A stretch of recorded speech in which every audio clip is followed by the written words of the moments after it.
بسم الله الرحمن الرحيم، والصلاة والسلام على أشرف المرسلين، السيد رئيس الجمهورية، السيد رئيس مجلس الأمة، السيد رئيس المجلس الشعبي الوطني، السيد رئيس المجلس الدستوري، السيد رئيس الحكومة، السيدات والسادة قادة الأحزاب السياسية، ضيوفنا الكرام، أيتها السيدات، أيها السادة.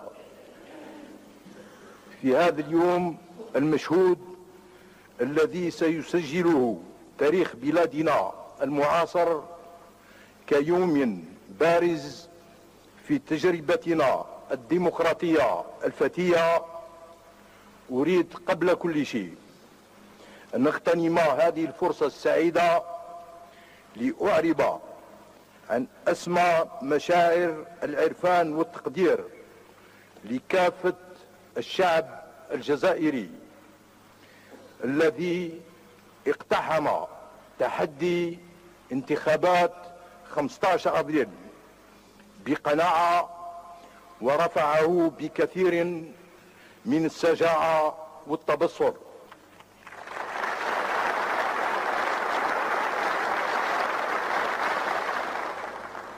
وفي هذا الظرف أحرص أيضا على التعبير عن ذلك الشعور القوي الذي يتبعه التقدير والاعتزاز بالنسبة لكافة مؤسسات الجمهورية أمام العمل القيم الذي قامت به في مدة قصيرة من الزمن برغم حداثة عهدها نسبيا. وإني لا في هذه اللحظة الخاصة أريد أن أعرب لها عن امتناني العميق وعرفاني الصادق. أريد أيضا أن أؤكد بصفة أخص على تلك الجهود المكثفة التي بذلت والتضحيات الجسام التي قدمت بإرادة صارمة وبعزم لا ينيل من طرف أفراد جيشنا الوطني الشعبي وعناصر قوتنا الأمنية.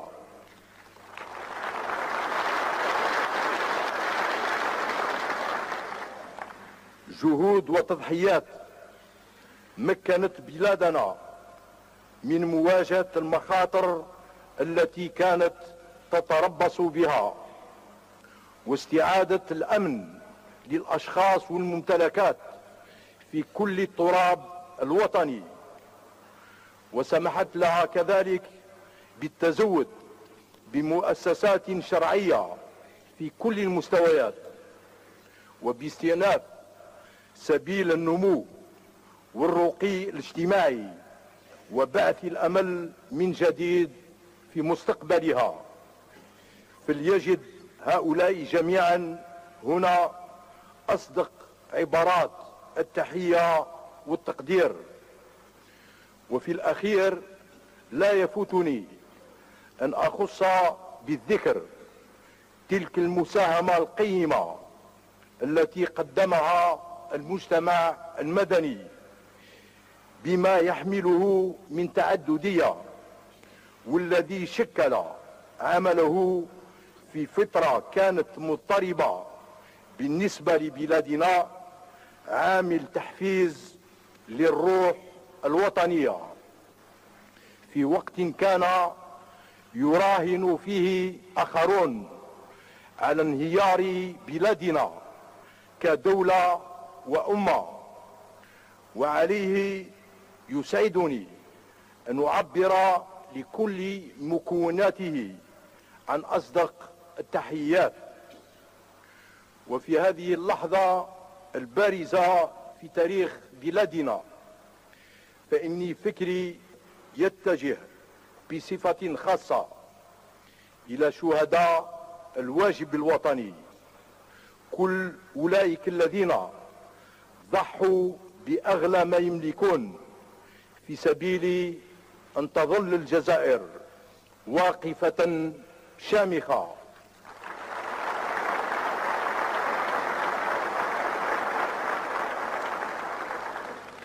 ومن أجل تمكينها من النهوض ومواصلة مسيرتها الرصينة نحو التنمية والتقدم، فأمام أرواحهم جميعا أنحني بكل خشوع وإكبار. أدعو الله أن يمدكم بعونه وأن يسدد خطاكم إلى ما فيه خير الجزائر العزيزة وازدهار شعبنا الأبي، الذي لا يسعني في ختام كلمتي هذه إلا أن نتوجه إليه من جديد ومرة أخرى بكل التقدير والعرفان لما أحاطني به من مساندة وتشجيع خلال هذه السنوات الأخيرة التي توليت فيها مقاليد السلطة كرئيسا للدولة ثم كرئيس للجمهورية، وهي مرحلة كانت من أصعب المراحل التي عرفتها بلادنا منذ الاستقلال. تحيا الجزائر، المجد والخلود لشهدائنا الأبرار، والسلام عليكم ورحمة الله تعالى وبركاته.